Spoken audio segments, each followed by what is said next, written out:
அம்மையார் ஜெயலலிதா அவர்கள் இந்த செங்கோட்டையனுக்கு அமைச்சர் பதவி கொடுக்காம பறிக்கிறாங்க. 2016 ஜெயிச்ச பிறகும் அமைச்சர் பதவி கொடுக்கல. ஏன் கொடுக்கலங்கன்னு கோபிச்செட்டிப்பாளையத்துக்கு எல்லாருக்கும் தெரியும், என்னைய தவிர. 2011 அமைச்சராக இருந்த செங்கோட்டையனுக்கு 2016 ஏன் அமைச்சர் பதவி கொடுக்கல? ஏன் கொடுக்கல? செங்கோட்டையனுடைய மனைவியும் மகனும் போய் கண்ணை கசக்கிட்டு போய் நின்னாங்க. வீட்டுக்கே வர்றதில்லை. இன்னைக்கு அந்த அம்மா சென்னையில் இருக்கு. அந்த அம்மாவுக்கும் செங்கோட்டையனுக்கும் பேச்சுவார்த்தையே கிடையாது. ஏன்னா நான் கேட்கிறேன், தாவே கழக எவனுமே குடும்பத்தோட வாழ மாட்டேடா.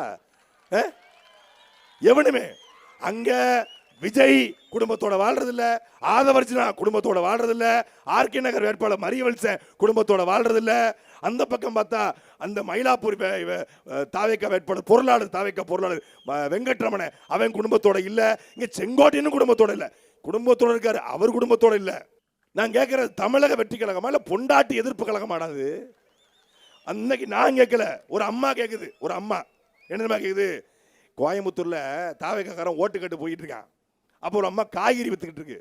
ஏம்மா, விஜய் வந்தாருன்னா உங்களுக்குலாம் நல்லது பண்ணுவார், ஓட்டு போடுங்க. எப்பா, அவர் பொண்டாட்டி பிள்ளைகளுக்கே நல்லது பண்ணலையப்பா, நாங்க இவ்வளவு தொலைவில் இருக்கோம், எங்களுக்கு எப்படிப்பா நல்லது பண்ணுவாரு? நாங்கள் கேட்டபோது திமுக எங்களை இயக்குதுன்னு சொன்னீங்க.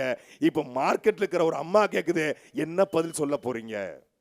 தன்னை 9 முறை ஜெயிக்க வச்ச ரெட்டலைக்கே உண்மையா இல்லாம, தன்னை வெல்ல வச்சு ஆள வச்சு அழகு பார்த்த அதிமுகவுக்கே உண்மையா இல்லாத செங்கோட்டைய தாவேக்காக்கு உண்மையா இருப்பார்னு அனில் குஞ்சிக நம்புறீங்களா? நாளைக்கே திமுக எங்களுக்கு ஒரு சீட்டு கொடுங்க வாங்கன்னு கூப்பிட்டா சத்தியமா சொல்றேன், செங்கோட்டையும் ஜெயிச்சா திமுக போக தயாரா இருக்காரு.